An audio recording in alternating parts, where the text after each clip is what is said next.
All right, let's get right into it. We're tackling a huge question today, one that's been buzzing around the tech world. Is the gaming console dead? I know, it sounds dramatic, but with cloud gaming exploding onto the scene, the way we play is seriously changing. But is it a change for the better? Well, let's dive in and find out. Oh, look at that. For so many of us, this is where it all began, right? That classic console sitting right in the middle of the living room. It was basically the heart of the home. But, with this new tech peeking over the horizon, you gotta wonder, is this iconic piece of our history about to become a museum piece? So, yeah, we are at a huge moment in gaming, a real crossroads. It feels like science fiction is finally becoming our reality. And honestly, the whole landscape is shifting under our feet. And that dream, that sci-fi concept, it's called cloud gaming. I'm sure you've heard the term thrown around a lot, but what does it actually mean? How does this thing even work? Okay, so the best way to wrap your head around it is this. Think of it like Netflix, but for games. Seriously.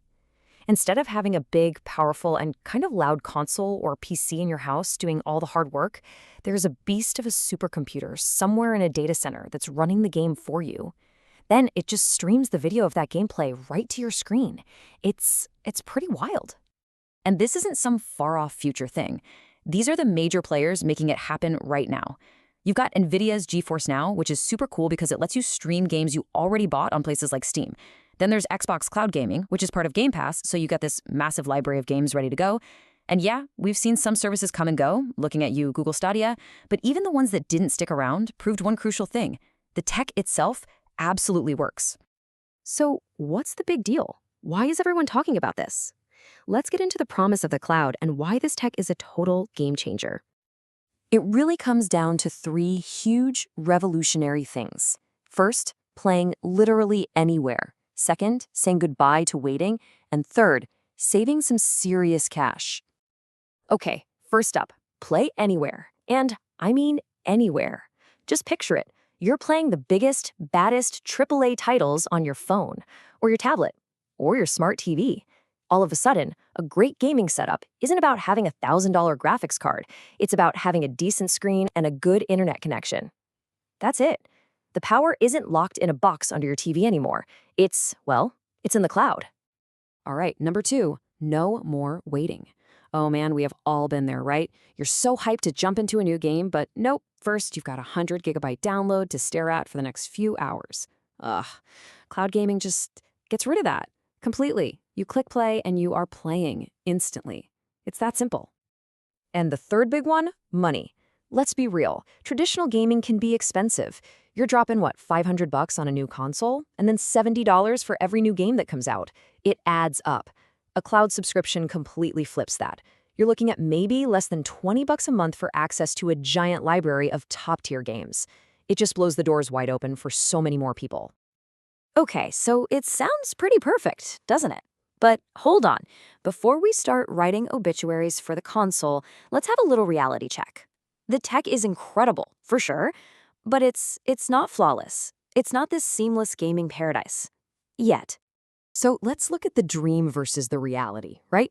The dream is flawless 4K gaming on your phone while you're on the bus. The reality, you can only get that with a rock-solid, super fast internet connection, no exceptions. And the dream of zero-lag competitive play, the reality is even a tiny delay, what we all call input lag, can completely wreck your game in a fast-paced shooter. And that infinite library, well, it's more like a rental. You don't actually own those games. If a title gets pulled or you stop your subscription, poof, it's gone. So to sum it up, cloud gaming has three big hurdles to overcome. First, you're completely at the mercy of your internet connection. Second, that pesky thing called latency, the input lag.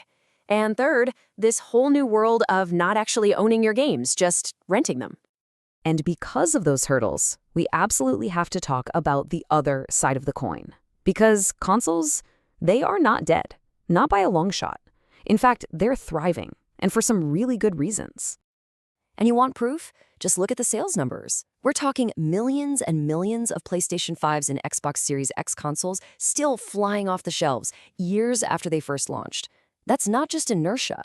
That's a huge, loyal fan base that wants that dedicated hardware. They want the reliability, they want the performance, and they want those exclusive games you just can't get anywhere else. So, which one is best for you? Well, it really depends on what kind of gamer you are. If you want flexibility, if you're more of a casual player, cloud gaming is fantastic. It's all about accessibility and saving money. But if you crave that peak performance, that absolute reliability, and you love the community that builds up around exclusive titles, yeah, the console is still king. It really is that age-old question. Do you want to rent or do you want to own? But this is where it gets really interesting. This isn't a battle to the death. It's not cloud versus console, because the console makers themselves, they're getting in on the action. They're building their own cloud services. They're creating this hybrid future. They're not fighting the change, they're building a bridge to it. So where does that leave us? What does the future of gaming actually look like? If it's not a war, then what is it? Let's turn the page to the next chapter. Honestly, this quote nails it. This is the main takeaway of this whole thing. The future isn't about one winner. It's not about one thing replacing another. It's about giving us, the players, more flexibility and more choice than we've ever had before. So here's the final verdict. Cloud gaming is not a console killer. It's a companion. It's a complementary service. Think about it. You might have your console at home for that top-tier, buttery smooth experience, but then you use a cloud service to keep playing on your lunch break or to just try out a new game without that massive download. They're not fighting. They're going to coexist. And looking ahead, things are only going to get crazier. As 5G rolls out everywhere, that latency issue we talked about could pretty much disappear for a lot of people. Can you even imagine streaming entire complex VR worlds straight to a super lightweight headset with zero lag?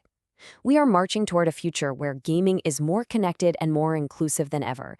A world where anyone, truly anyone, can play. Look, no matter what side you're on, if you're a diehard console fan or an early adopter of the cloud, one thing is absolutely certain. We are living in one of the most dynamic, exciting, and innovative times in the entire history of gaming. It's happening right now. And that leaves us with one final awesome question. In this new era, the choice isn't just about which box should I buy anymore. It's about how you want to play, where you want to play, when you want to play. The power, the choice. It's all yours. So I'll leave you with this. How will you play?